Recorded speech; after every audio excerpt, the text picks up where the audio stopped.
मानव का उत्सर्जन तंत्र, ह्यूमन्स एक्सक्रीटरी सिस्टम। तो मानव का जो उत्सर्जन तंत्र है उसमें वृक्क जो होते हैं वो प्रमुख उत्सर्जी अंग होते हैं। वृक्क क्या है? प्रमुख उत्सर्जी अंग। अगर बोर्ड में क्वेश्चन आ गया कि मानव का प्रमुख उत्सर्जी अंग क्या है, तो वृक्क जो है वह प्रमुख उत्सर्जी अंग है। ये संख्या में एक जोड़ी अर्थात कितने होते हैं? 2। वृक्क को गुर्दा भी कहते हैं और किडनी भी कहते हैं। वृक्क को एक गुर्दा और किडनी कहते हैं। वृक्क का काम है रुधिर से नाइट्रोजन युक्त अपशिष्ट पदार्थों को छान कर अलग करना। हमारे शरीर में प्रोटीन के उपापचय के फलस्वरूप अमोनिया निर्मित होता है। क्या निर्मित होता है? अमोनिया। अमोनिया एक अत्यंत ही हानिकारक पदार्थ है जिसे हम अपने शरीर में संचित नहीं कर सकते, मतलब अपने शरीर में इकट्ठा नहीं कर सकते। जो जलीय जीव होते हैं वो पानी में लगातार अमोनिया का क्या करते हैं? उत्सर्जन करते रहते। कहते हैं एक मछली पूरे तालाब को क्या कर देती है? गंदा कर देती है। तो कैसे गंदा करती है? अमोनिया के उत्सर्जन द्वारा। अमोनिया एक तीक्ष्ण गंध वाली क्या होती है? गैस होती है, जो शौचालयों, अस्तबलों, तबेलों में जो गंध नहीं आती है किसकी होती है? अमोनिया की। तो उस अमोनिया को हम अपने शरीर में इकट्ठा कर नहीं सकते हैं, तो वह अमोनिया रुधिर पहुंचाता है हमारे यकृत में। कहाँ पर पहुंचा देता है? यकृत में, मतलब लीवर में हमारे ले जाता है। और लीवर में अमोनिया कार्बन डाइऑक्साइड से क्रिया करके यूरिया में बदल जाता है। किसमें बदल जाता है? तो यूरिया भी हानिकारक पदार्थ है लेकिन अमोनिया की तुलना में कम हानिकारक। समझ रहे हो ना? तो उस यूरिया को किडनी जो है, वृक्क जो है हमारा, वो ब्लड में से क्या कर लेता है? छान लेता है। और छान करके मूत्र वाहिनी द्वारा इसमें लाके इकट्ठा कर देता है, मूत्राशय में। जिससे जब मूत्राशय भर जाता है तो समय समय पर उसको क्या किया जाता है? शरीर से बाहर निकाल दिया जाता है। किसके द्वारा? मूत्र मार्ग के द्वारा। तो वृक्क से जो छना हुआ तरल होता है उसी को कहते हैं मूत्र। क्या कहते हैं? मूत्र, जो हल्का क्षारीय होता है। और वृक्क को रीनल धमनी द्वारा रुधिर पहुंचता है। कौन सा रुधिर? शुद्ध रुधिर।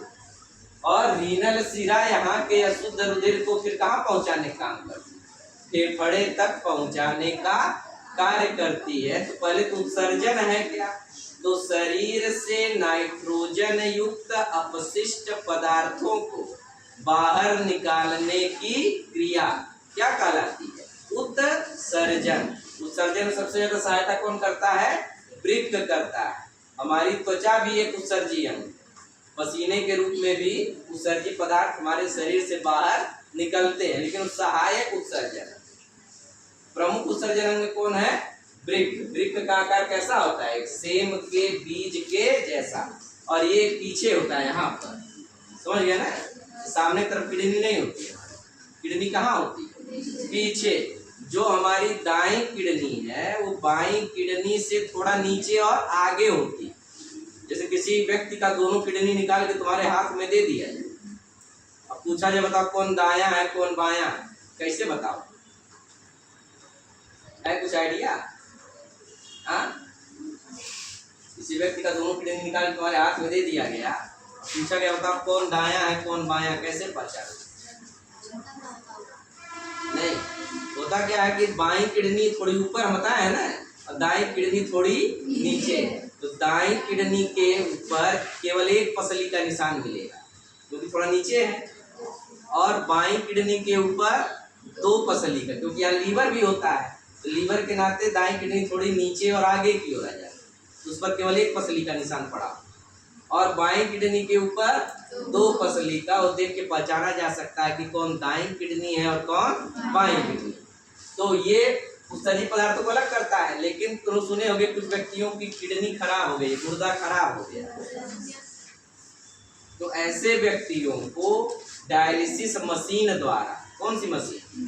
डायलिसिस मशीन, जिसको हम लोग कहते हैं कृत्रिम वृक्क, आर्टिफिशियल किडनी।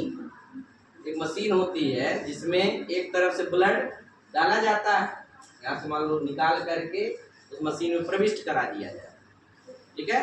तो मशीन क्या करेगी, उसमें से यूरिया को अलग करके और वापस दूसरे पाइप द्वारा शरीर में ही क्या कर दिया जाएगा, प्रवेश करा दिया जाएगा। उसको कहते हैं डायलिसिस, हिंदी में कहते हैं अपोहन। अपोहन द्वारा रुधिर से उत्सर्जित पदार्थों को क्या कर दिया जाता है, अलग कर दिया जाता है। और यदि बहुत ज्यादा किडनी खराब है तो उसको बदलने की जरूरत पड़ती है।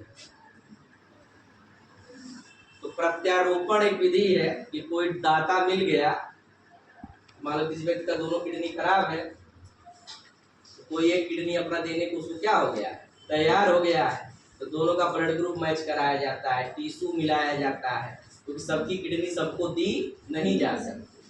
तो अगर मैच कर जाता है तो फिर एक जटिल ऑपरेशन द्वारा, ठीक है, उस खराब किडनी के स्थान पर एक दूसरी किडनी क्या कर दी जाती है, लगा दी जाती है। हमारे शरीर में वृक्क और मस्तिष्क दो ऐसे अंग हैं जिनमें कोशिका विभाजन की क्षमता नहीं होती। जन्म के समय जितनी कोशिकाएं मस्तिष्क और वृक्क में होती हैं उतना ही रहेंगी जीवन पर्यंत या उससे कम हो जाएंगी, लेकिन वो अपनी संख्या में वृद्धि नहीं करती, ठीक है। तो एक बार इसको बना लीजिएगा और कॉपी में लिख के थोड़ा सा रिवीजन कर लीजिएगा, ठीक है।